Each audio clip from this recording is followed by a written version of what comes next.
kulanti wanaagsan idin lahaantiinba akhyaarta hawada nagala socota meel kastood caalamka joogtaan kusoo dhowaada warbixin aan diiradda ku saarayno dagaalka ka socda dalka Itoobiya iyo marxaladihii ugu dambeeyay.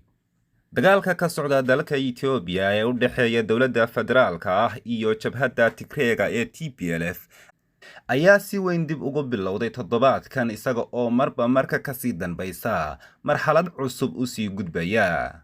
waana arrinta cirka ku sii laashay kana dhigtay madaxa oo ciribta la sara mariyay in dhabbaha wada hadallada dib ay ugu soo laabtaan dhinacyada ku hardamaya waqooyiga Itoobiya. labada dhinac ayaa isku raacsan in subaxnimadii hore ee 24 bishii Agosti xabaddii ugu horreysay ay ka dhacday xadka koonfureed ee Tigreegu ay la wadaagto gobolka Axmaarada ee deriska la ah gaar ahaan magaalada Qoba. dhinac walba waxa uu dhinaca kale ku eedeynayaa in uu isagu bilaabay xabadda marka loo eego xogta laga helayo diblomaasiyiinta reer galbeedka ah. waxaa cad in ciidanka difaaca qaranka Itoobiya iyo maleeshiyaadka xulafada la ah ee Axmaarada ee loo yaqaan Fano ay toddobaad ka hor goobtaas ku soo abaabuleen ciidan aad u badan. dhanka kale waxaa aad u soo badanaya in ciidamada ay qoranayso kooxda TPLF waxa ayna inta badan dhaqaalaheeda ku bixisay tababarka iyo hubaynta ciidankaas, inkasta oo ay kooxdani diiday in ay si khasab ah u ciidamaynayso shacabka. kooxdan ayaa hub aad u badan uga qabsatay ciidamada dowladda federaalka Itoobiya sanadkii hore, waxa ayna wararka qaarkood sheegayaan in hub sidoo kale ay ka soo iibsatay dibadda.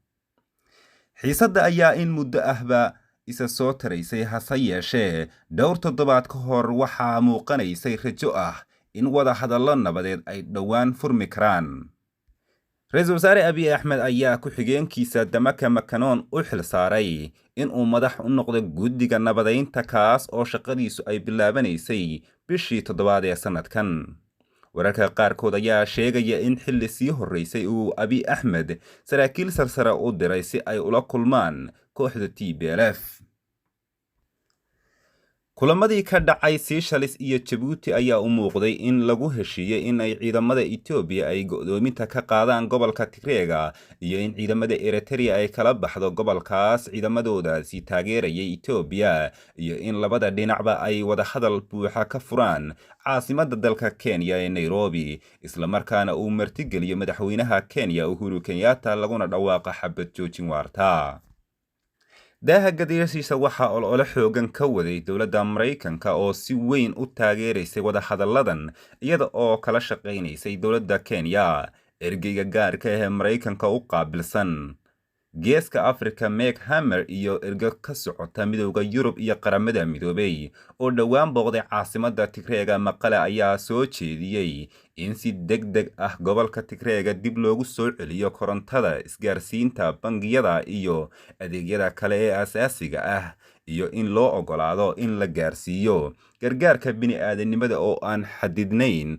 waxaana ergeygaasi uu muujiyey in ra-iisul wasaare Abiy Ahmed uu aqbalay. hase yeeshee ergeyga midowda Afrika u qaabilsan colaadan ayaa ka aamusay go'doominta dowladda Abiy ay gelisay gobolka Tigreega.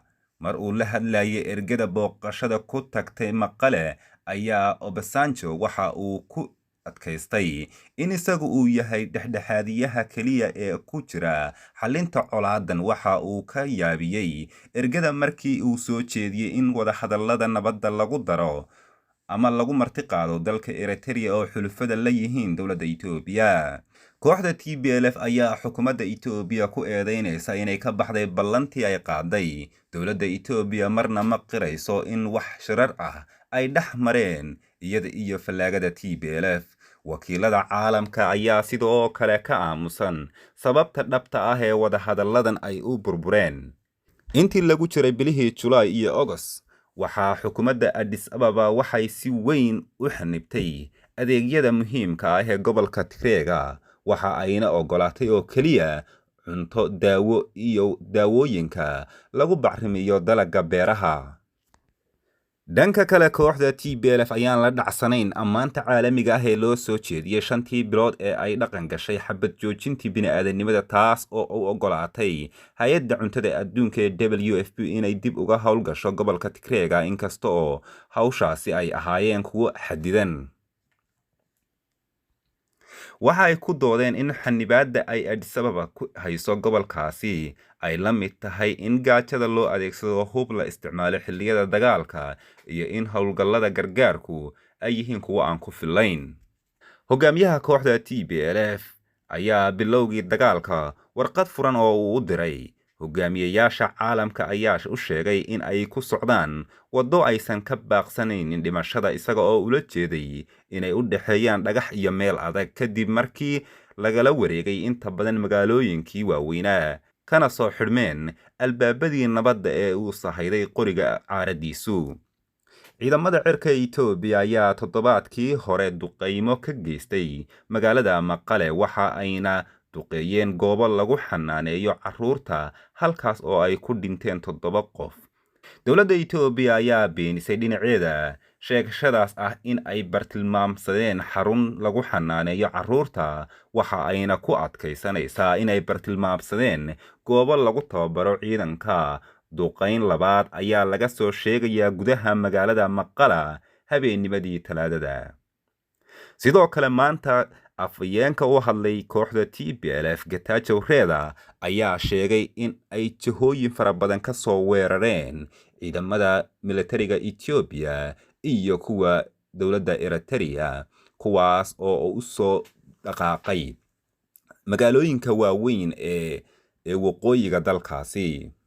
labahuma xaaladani sida ay ku dhammaan doonto laakiin waxa muuqata in labada dhinacba aysan hadda diyaar u ahayn wax wada hadal ah.